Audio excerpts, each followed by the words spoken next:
Welcome back to McCarthy Performance.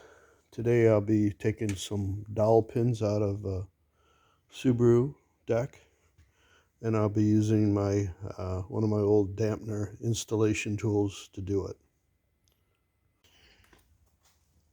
Okay, what I do is I tap these, put about 3 threads in there, 3-4 threads. You don't have to tap the whole dowel pin. Then I flip it around. And the threads don't have to be 100% engagement. You just need to make enough thread on there to pull up the dowel pin. You can do this on anything that's got a round tube dowel.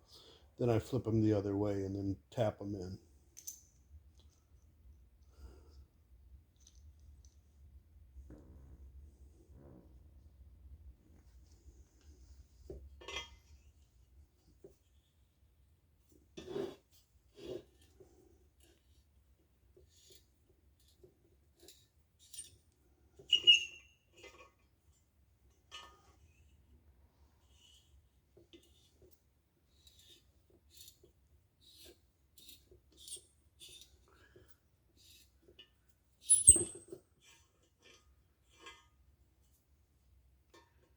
You can usually buy these, but I try to save them if I can. The split ones I have in stock, but these tube ones are not something that I carry in stock at the shop anyways.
Take them out.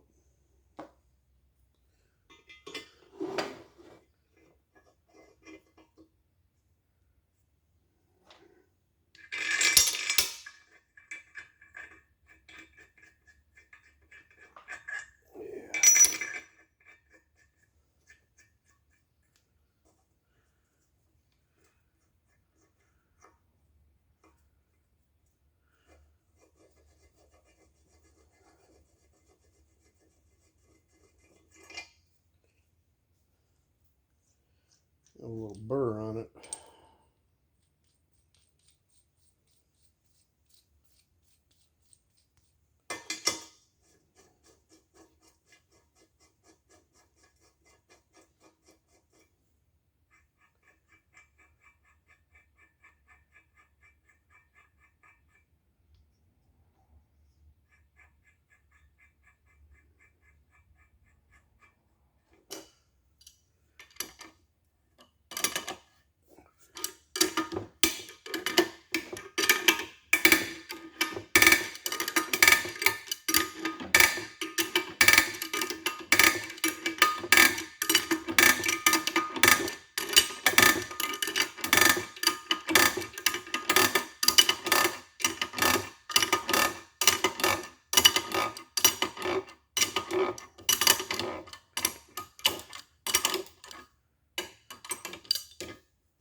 And if you've noticed, I have my small boring head on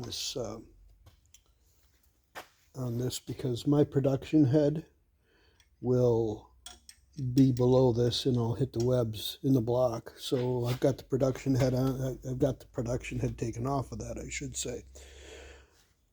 And I have my little plates I made up that I can stick on the deck, so I'm putting equal amount of pressure on it. So what we're going to do is we're going to sweep the block, make sure that the block itself is square to the table, and then shim accordingly. And we'll get going on this. As soon as I find all of my stuff that is hiding here, let's see. Yep. I'm going to need this. Okay, with the production head, you don't need to run this type of tool holder, but it takes a different tool holder, it takes a different micrometer. Everything's different with this head. This is actually to pull out the tool. See a little hole right there, it's threaded, so it's easier to pull out. This has a D10 in it, a paw. Once you push it in, it don't really come out very easily. And of course, you got to tighten it up with a screwdriver or an Allen screwdriver. And right there it is.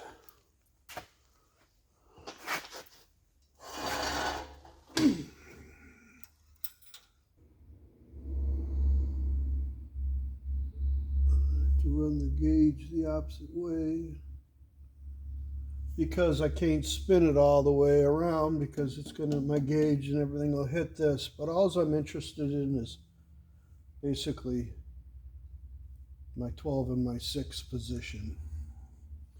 So we're at 0, we're sweeping it around, and we're within 3 thousandths, so that's not horribly bad. So we're gonna shim it for 3 underneath my risers. I've got 2 sets of risers holding this engine above. Okay, so we're going to have to put a 3 here and a 3 here.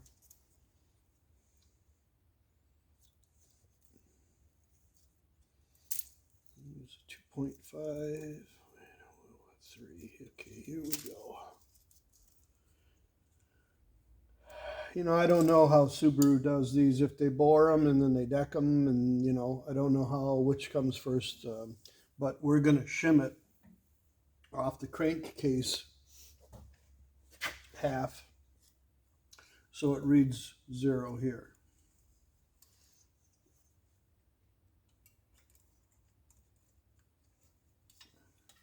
Of course, once you've shimmed it, you will have to recenter the machine, which is not a big deal.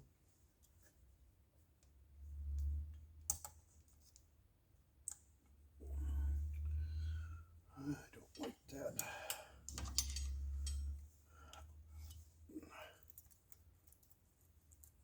Okay. We'll clamp her back down. Always make everything's clamped down, make sure everything's locked, make sure everything's tightened up, but you don't need no excitement. Okay, we're in within a thou. We're at 0. So I'd call that good. So we're this way, we're 0. This way, we're about a thou. And I can live with that. So now the next thing we're going to do is we're going to find the center of the bore. So I'm going to use these fingers. I'm going to center up on the bore. Then I'll put this tool piece back in there for my dial indicator, and I will indicate the bores. And the reason why I'm going to indicate the bores is because I am not taking very much out of this, but these boxer engines, when you put a deck plate on them and you got them in the hone, they take up a lot of real estate. So I don't really want to try to take more than 5 thousandths out with my diamonds. I could take it all away from where it is now, but this maxes my machine out, and it puts me uncomfortable with my machine. And I just as soon not have to fight the machine and the block. If I can take a few thousandths out. Basically, I'm boring these to the piston size. And then the additional clearance, we're going to run, will be added to this. They're a 2618 alloyed JE piston, so we're going to run them loose. And loose, I mean compared to a hyperdetectic or a cast piston, 1/1000th piston to wall clearance. No, these things will be at 5. So that's where we're going to be at on this. I'll find center. This little head, these do not retract. They're out there and they spin, and they scare the hell out of me, but they don't go anywhere. You can take them out. But putting them back in and getting them to all feed evenly and having them phased at the same time on the machine is kind of tricky. So I really don't like taking them out unless I'm done with the tool, and then I take them out and put it away. So now what we're going to do is we're going to drop the machine boring bar down into the bore. I'm going to center up with these. I'm going to use these to get my rough position of where we are on the bore. And these are actually pretty close because I spent a lot of time lapping these in. And you can lap these if you have one that's not centered. But first you want to make sure all your positions are in the number locations that are stamped on the boring head. And you can take and file these and stone them and get them.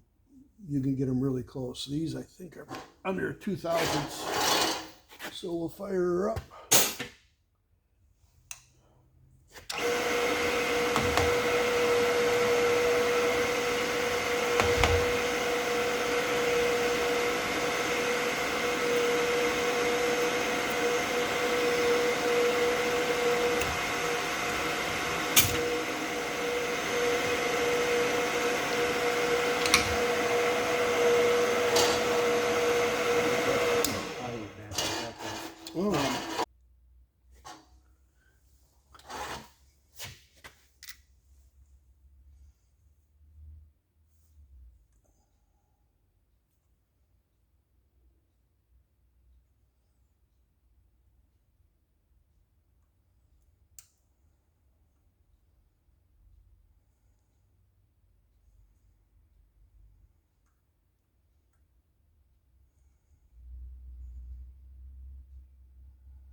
Oh, shoot.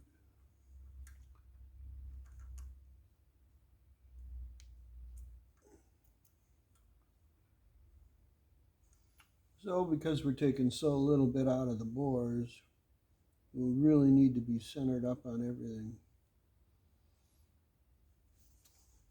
I want this thing as close as I possibly can get it. So that's 0.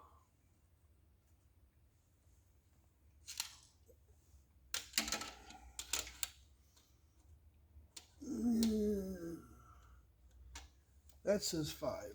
So we got to tap it this way, I believe.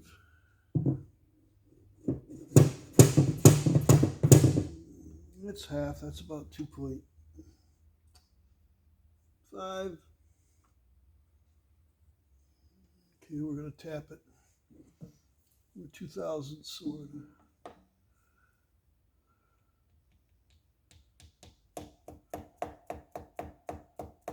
okay, we're at 0.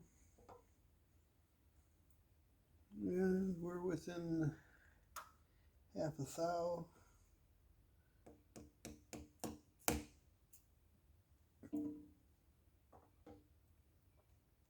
Lock it, see where we're at. Sometimes it'll jump a little bit if when it locks down. So we're at 1,000. Okay, I'll lock her down. Okay, we're at 1,000 off this way. You just use a rubber mallet and tap the machine. You don't have to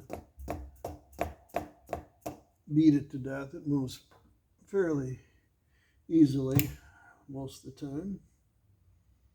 Okay, we're at 0, 0, 0. We're going to check it again. Reset the gauge up, move it a little bit, check it again. 0, 0. We moved these cylinder walls on these Subarus. They got a lot to be desired. They're not perfectly round.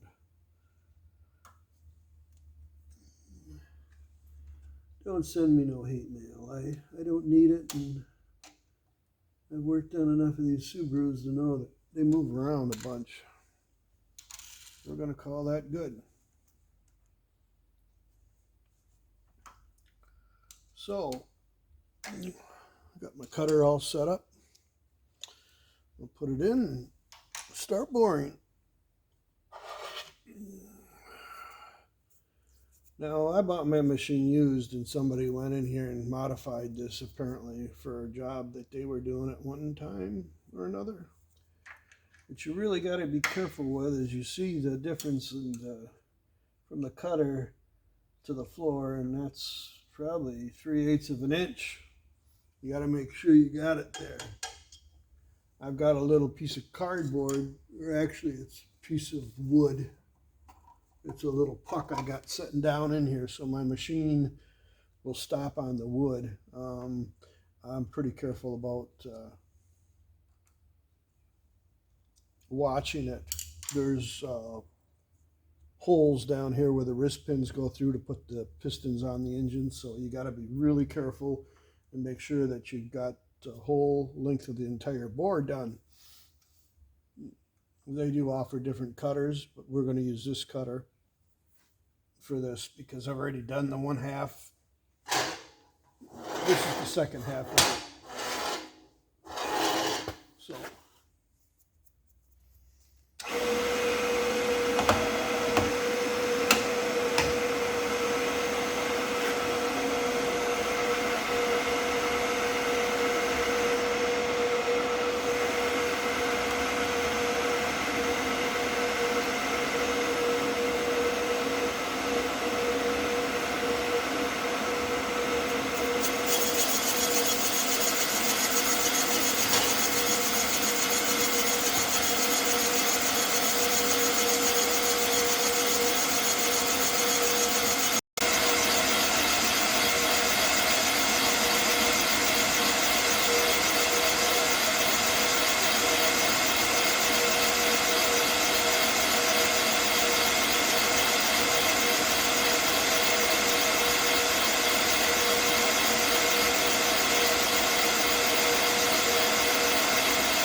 okay, we're going to center up on the next cylinder. This one's done. This is the piece of wood that I use on the Subarus. I use these also when I hone them. It keeps from getting down into the webbing of the block. So drop that down in there.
don't do that.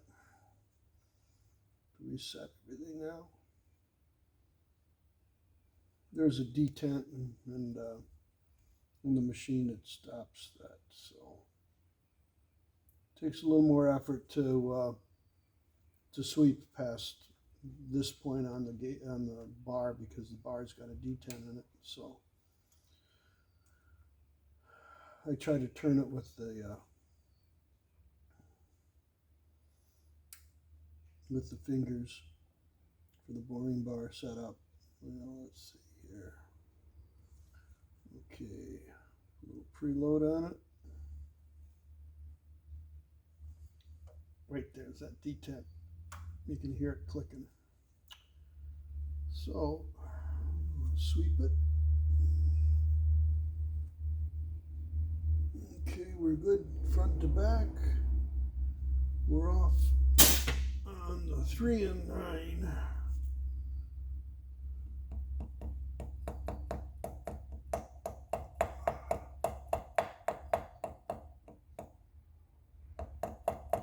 That should be good.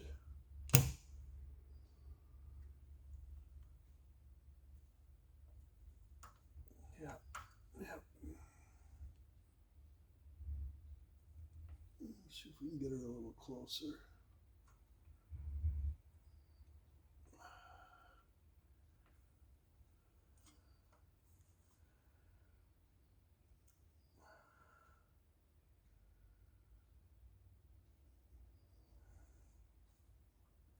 You always want to make sure you got enough preload on this, because if you sweep it and you don't have enough and you tap it and you think, oh, it's only off 5, and you only have 5 preload in it, there's a good chance that you might not be on it all the way. And that's why I'm very careful about how I set the preload on it. The fingers will get you close, but the dial indicator gets you closer. And the amount that we're taking out of the bore is, I've got to be dead right on the money.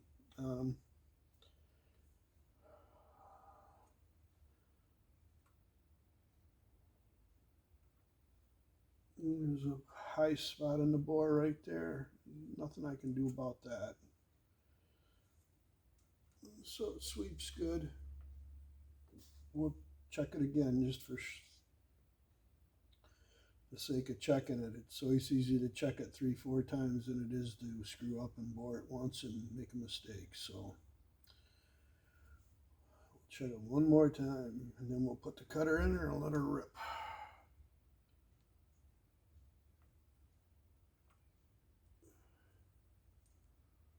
Yep.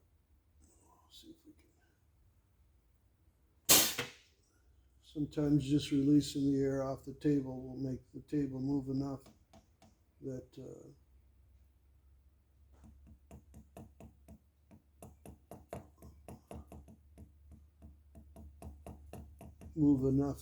you don't have to even tap it. Sometimes it'll jump a little bit when it clamps. We're within a half a thou.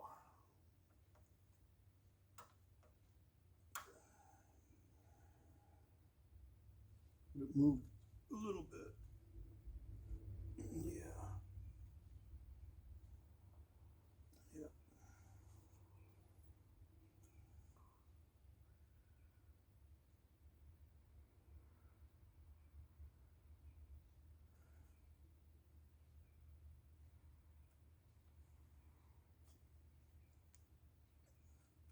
Okay.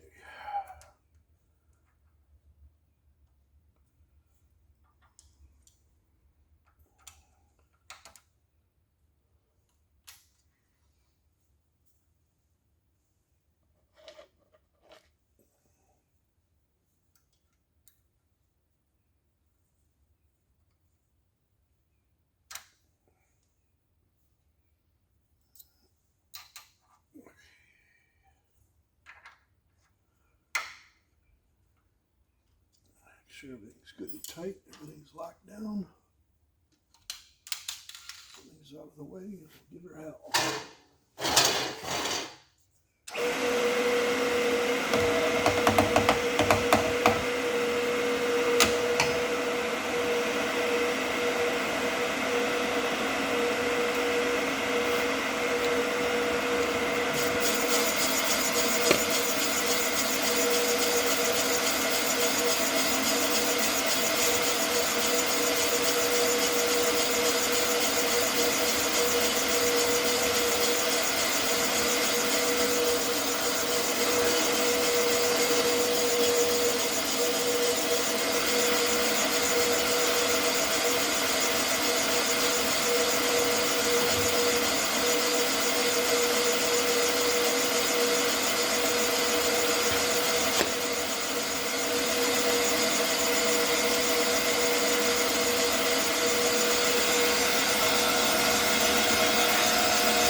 Okay, so I thought I'd go over this before I take the mill apart and put it back together, because I don't use this head very much.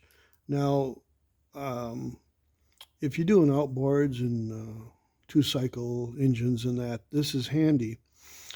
But if you look, you can see, and I showed this before, just how far the cutter is above the actual body, which isn't bad. But this is the normal head that I run on my machine.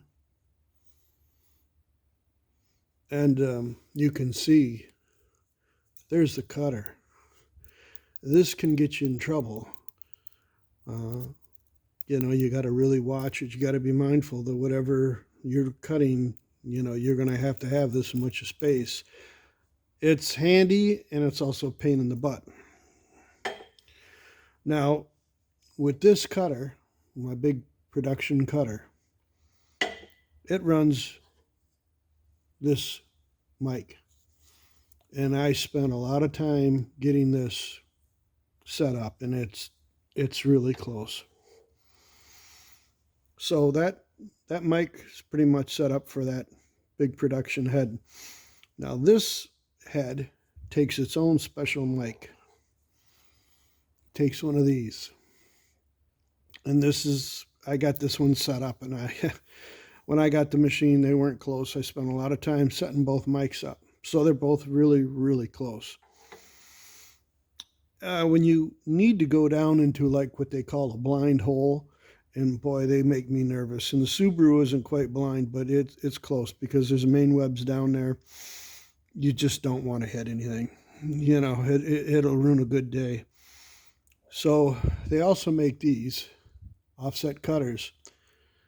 And I can put that in my production head, but it's not going to help me any, because I got all that hanging off the bottom of my production head. Now, I can use that offset cutter on this, and it would be nice, and it would work really good, and it would be almost level. You could see, you know, I'm level, and that would work great.